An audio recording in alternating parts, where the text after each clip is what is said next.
Well, as our kids get ready to head back to school for the first time since mid-March, we thought we'd take some time this week on Dateline Schools to learn some safety tips and some reminders so we can get this school year off to a great start. And with all the tips, my guest this week is Port Huron School Resource Officer Dennis Huisman. And Dennis, you kind of alluded to it a little bit yesterday where you mentioned kids walking to the bus stop. What do our kids need to know to be safe at a school bus stop?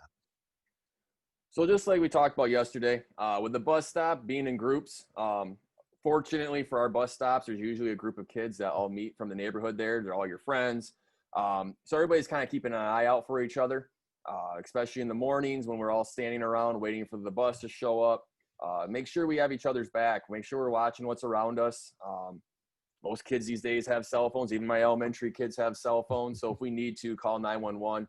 I encourage parents to maybe hang out at the bus stop in the beginning of the school year until they feel comfortable having their kid there. But we need to keep our eyes out and make sure we're keep being aware of our surroundings at the bus stops.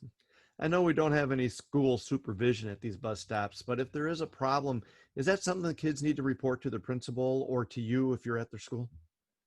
Yes. If there is an issue, if there's someone they see that's suspicious, I encourage them to first speak to their bus driver. They are very good at getting back to me, the principal. The bus driver is going to be your first point of contact. If you're not comfortable talking to the bus driver about that kind of stuff, I encourage any student to talk to a teacher, principal, a trusted adult at the school, myself, anybody that they need to let know. But even if it's something you might not think is that important, but it's a little suspicious, we want to hear about it. We want to make sure it's nothing more to it. And then you could follow up and determine if it's something real serious and needs other steps to be taken, right? That's correct. Some of these students that go to my schools, they'll see my cruiser parked down the road in the morning. That's because I'm getting complaints from students or parents about issues at a bus stop.